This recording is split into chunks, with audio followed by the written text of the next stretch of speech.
What's up? Good morning and happy Tuesday. I'm going to take you guys on a trip into the future. Now, I can't even keep a straight face while saying that.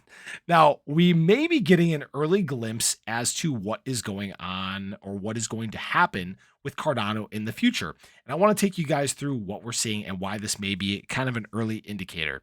Now, if you guys haven't already, or if you are new to the channel, make sure you do show your support. Hit that subscribe button. The channel's been growing like crazy. I really appreciate all the time you guys are spending watching the videos, and I think this is going to be another good one for you guys. So NFTs, okay, they may not be your speed. Okay, before you click that little X in the top to leave the video or anything like that, hear me out. Okay, NFTs are not my thing either. I personally never bought an NFT.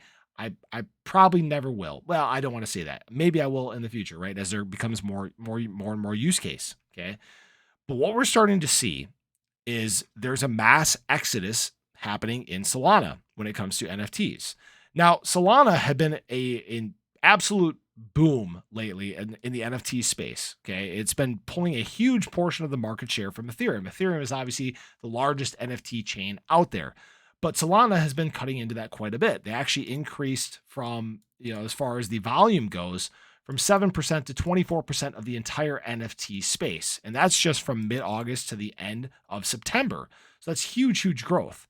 But now, again, we are seeing this mass exodus from Solana when it comes to NFTs.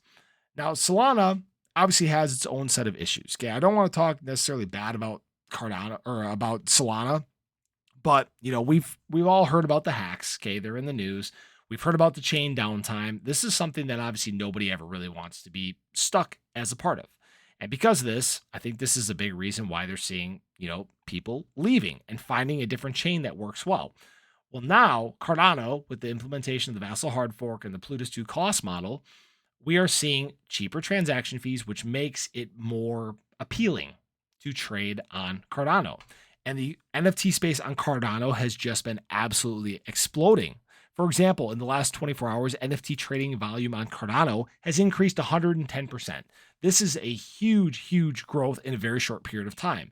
And I expect that this is going to continue. So we've seen, what has been happening with Ethereum as time has gone on. Okay. Ethereum is not scalable. All right. If you're a big Ethereum fan, that's fine. I'm an Ethereum fan too. It's the largest used chain. I use Ethereum all the time. But we would be naive to say that Ethereum doesn't have an issue.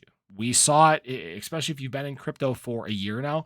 A year ago, if you guys don't remember what transaction costs were, it cost you $1,000 to do a $10 transaction. That doesn't make any sense. Okay, the fees are cheap now because there's not much volume right now. There's not the same amount of people that there were at that time.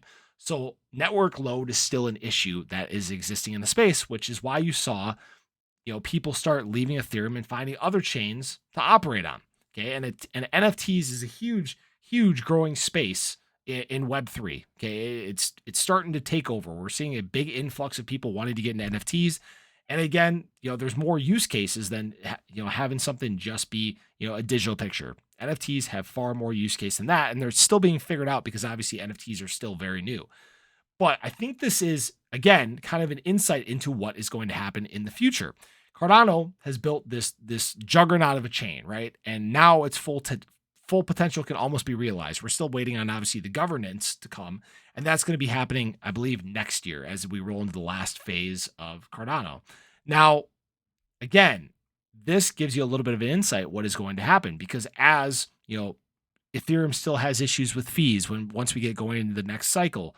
If Solana still is having issues with crashing, right? If some other chains, are still having similar issues, again, they're going to look for a chain that is tried and true. Okay, one that has stood the test of time, one that has the capability of cheap transaction fees, scalability, all these sorts of things.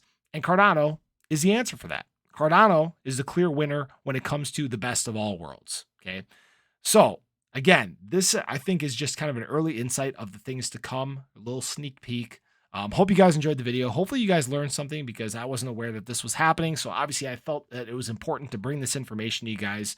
As always, I appreciate you stopping out, checking out the video. If you haven't already, make sure you show your support again. Hit that subscribe button, hit the little bell. That way you'll stay notified and updated anytime there's new content live here on the channel. Hope you guys have a wonderful Tuesday, and I hope to catch you in the next video. Take care, guys.